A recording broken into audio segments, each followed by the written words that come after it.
ಛೀ ಅವನಿ, ನಿನ್ನ ಈ ಬಿಕಾರಿ ಗಂಡ ಇಷ್ಟ ಹೊತ್ತು ಭಿಕ್ಷೆ ಬೇಡ್ತಾ ಇದ್ನಾ?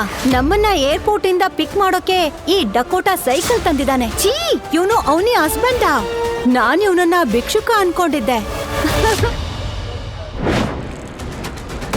ಗೌತಮ್ ತನ್ನ ಅತ್ತೆ ಮನೆಗೆ ಮದುಮಗ ಆಗಿ ಬಂದಿದ್ದ. ಇದನ್ನ ನೋಡಿ ಎಲ್ರು ಬಿದ್ದು ಬಿದ್ದು ನಕ್ಕಿದ್ರು. ಅನ್ವಿತಾಳ ಕಸಿನ್ ಶರಣ್ಯ ಅಂತೂ ಅವನನ್ನ ಆಡ್ಕೊಂಡು ನಕ್ಕಿದ್ಲು. ವಾಹ್ ಅಕ್ಕ, ನಿನ್ನ ಮದುಮಗ ಅಂತೂ ಸೈಕಲ್ ಲೆವೆಲ್. ಬೇರೆ ಮದುಮಕ್ಕಳು ಕಾರ್, ಹೆಲಿಕಾಪ್ಟರ್ ಅಲ್ಲಿ ಎಂಟ್ರಿ ಕೊಡ್ತಾರೆ. ನಿನ್ನವನು ಸೈಕಲ್ ಅಲ್ಲಿ ಬಂದಿದ್ದಾನೆ. ಅವನಿ, ಇನ್ನೂ ಟೈಮ್ ಇದೆ. ಈ ಮ್ಯಾರೇಜ್ ಇಂದ ಓಡ್ ಹೋಗು, ಇಲ್ಲ ಅಂದ್ರೆ ಇವತ್ತು ನಿನ್ನ ಫ್ಯಾಮಿಲಿ ನಿನ್ನ ನೋಡಿ ನಗ್ತಾ ಇದೆ. ನಾಳೆ ದಿನ ಇಡೀ ಸಿಟಿ ಇದನ್ನ ನೋಡ್ಕೊಂಡು ನಗತ್ತೆ. ಇಷ್ಟು ಬ್ಯೂಟಿಫುಲ್ ಮತ್ತೆ ರಿಚ್ ವೈಫ್ ನ ಹಸ್ಬೆಂಡ್ ಒಬ್ಬ ಭಿಕ್ಷುಕ ಅಂತ.